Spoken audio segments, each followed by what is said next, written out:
warahmatullahi wabarakatuh. Perkenalkan, nama saya Sel Ayu dari kelas PAI 4C dengan NIM 2311091.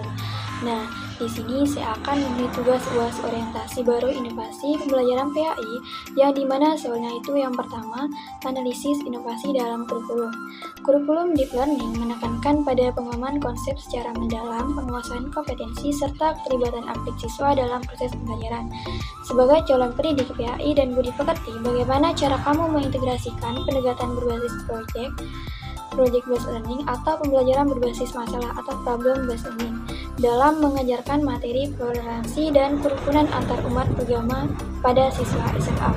Jelaskan secara rinci tahapan-tahapan apa yang akan kamu lakukan dan media inovatif apa yang akan kamu gunakan. Sebagai calon pendidik PAI dan budi pekerti, saya akan menggabungkan kedua pendekatan ini secara sinergis. Problem-based learning akan menjadi fondasi awal untuk mengidentifikasi dan memahami masalah intoleransi, sementara project-based learning akan menjadi kelanjutannya untuk merancang dan mengimplementasikan solusi nyata.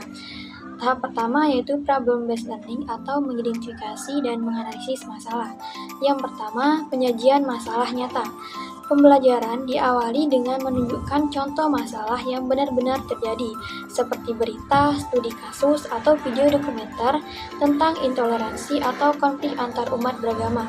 Tujuannya agar siswa lebih sadar dan peduli terhadap masalah tersebut.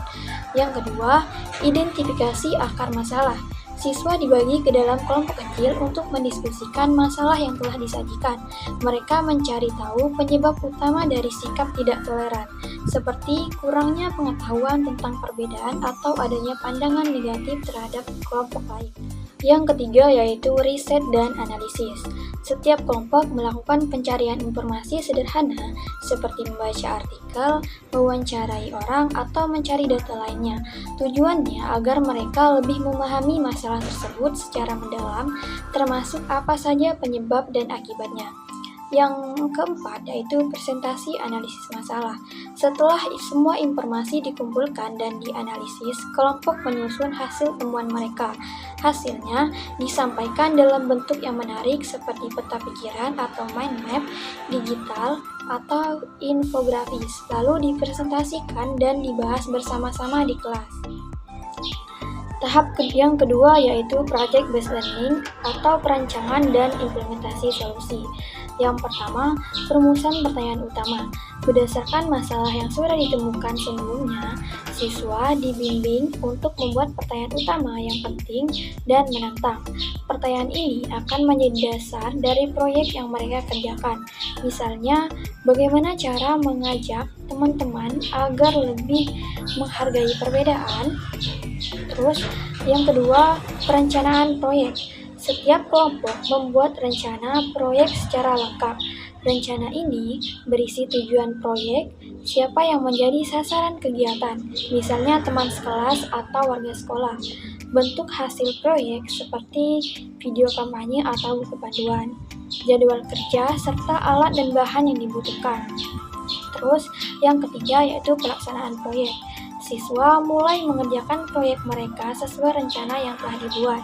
Dalam proses ini, mereka bisa mencari informasi tambahan dan memproduk atau kegiatan nyata. Guru berperan sebagai pembimbing atau fasilitator yang mendukung dan memberi arahan jika dibutuhkan. Terus yang keempat yaitu uji coba dan revisi.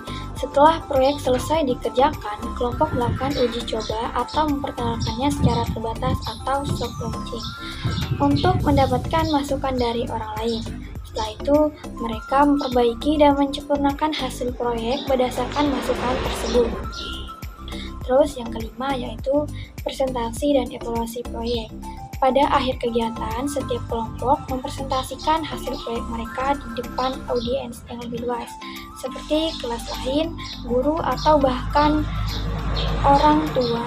Siswa juga diajak untuk merenungkan kembali apa yang mereka pelajari dari proyek tersebut, terutama tentang pentingnya sikap toleransi. Untuk mendukung pembelajaran berbasis proyek atau project based learning dalam materi toleransi dan kerukunan antar umat beragama, saya akan menggunakan berbagai media yang mudah dipahami dekat dengan dunia siswa dan bisa membantu mereka dalam proses belajar serta membuat proyek. Pertama, saya akan menggunakan Google Workspace sebagai alat kerja kelompok dan pengelolaan tugas. Misalnya, dengan Google Docs untuk menulis proposal atau naskah video. Ini sama seperti Microsoft Word. Yang kedua, Google Slide. Ini untuk membuat presentasi kelompok. Ini seperti Microsoft PowerPoint. Terus yang ketiga yaitu Google Sheet. Ini mengatur data atau jadwal proyek. Misalnya dengan menggunakan ini seperti aplikasi Microsoft Excel. Alat-alat ini memungkinkan siswa bekerja sama secara online dan langsung melihat hasil kerja temannya. Jadi mereka bisa saling melengkapi meski tidak bertemu langsung. Jika perlu diskusi jarak jauh, kita juga bisa pakai Google Meet atau Zoom untuk rapat kelompok atau konsultasi dengan guru di luar jam sekolah. Kedua, untuk membuat konten visual seperti poster, infografis, atau modul, siswa bisa menggunakan Canva. Aplikasi ini mudah digunakan dan sudah tersedia banyak template. Jadi, siswa hanya perlu fokus menyampaikan ide mereka. Untuk membuat video, siswa bisa memakai aplikasi seperti CapCut, InShot, atau KineMaster. Aplikasi ini cocok untuk remaja dan bisa digunakan lewat HP. Mereka bisa membuat video kampanye, dokumenter proyek, atau video pendek yang menarik untuk disebarkan di media sosial. Ketiga, untuk menyebarkan hasil karya mereka, saya akan mendorong siswa menggunakan media sosial yaitu Instagram dan TikTok. Bisa digunakan untuk mengunggah video pendek atau gambar menarik hasil proyek mereka.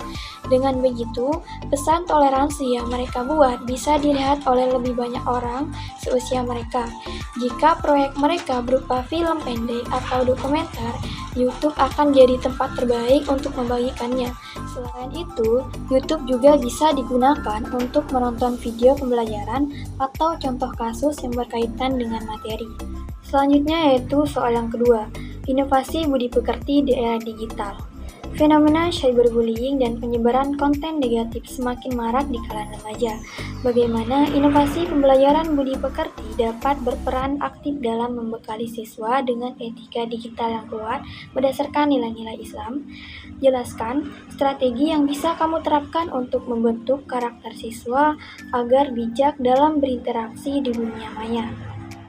Strategi untuk membentuk karakter siswa agar bijak dalam berinteraksi di dunia maya yang pertama yaitu integrasi nilai Islam dalam konten digital, yaitu pembelajaran budi pekerti akan mengaitkan kasus cyberbullying dan hoaks dengan nilai-nilai Islam seperti akhlakul karimah, tabayun, tasamuh, dan amar ma'ruf nahi munkar.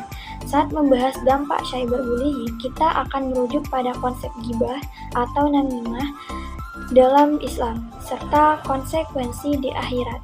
Siswa akan diajak memahami bahwa setiap tindakan di dunia maya memiliki pertanggungjawaban. Strategi yang kedua yaitu pendekatan pembelajaran berbasis kasus dan diskusi reflektif. Ini maksudnya, saya akan menggunakan metode studi kasus yang relevan dengan remaja di era digital. Siswa akan menganalisis skenario cyberbullying atau perilaku tidak etis lainnya di media sosial. Setelah itu, akan ada diskusi reflektif mendalam di mana siswa diajak untuk menganalisis dampak negatif, mencari solusi islami, dan mengembangkan empati. Ini mendorong siswa berpikir kritis dan membuat keputusan berdasarkan hati nurani yang terhubung dengan nilai agama.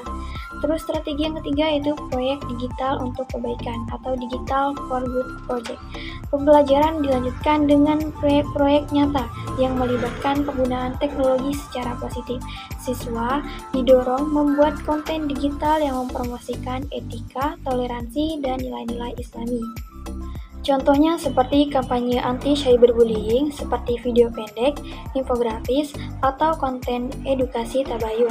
Ini seperti poster digital, video singkat. Proyek ini melatih kreativitas siswa dan menjadikan mereka produsen konten positif. Terus strategi yang keempat yaitu literasi digital berbasis nilai Islam. Strategi ini fokus pada pembekalan keterampilan teknis dan spiritual. Siswa akan diajarkan verifikasi informasi, privasi dan keamanan digital, etika berkomentar dan berinteraksi, serta pengelolaan waktu layar. Terus yang kelima, peran teladan dan kolaborasi dengan orang tua. Sebagai pendidik, saya akan menjadi teladan dalam berinteraksi digital yang islami. Kolaborasi dengan orang tua juga krusial. Saya akan menginisiasi program edukasi bagi orang tua tentang etika digital dan cara mendampingi anak. Lingkungan kondusif di sekolah dan rumah akan memperkuat fondasi etika digital siswa. Baik, itu saja yang dapat saya sampaikan. Mohon maaf jika ada salah kata. Kepada Allah, kita sama-sama mengampun. Saya akhiri. Wassalamualaikum warahmatullahi wabarakatuh.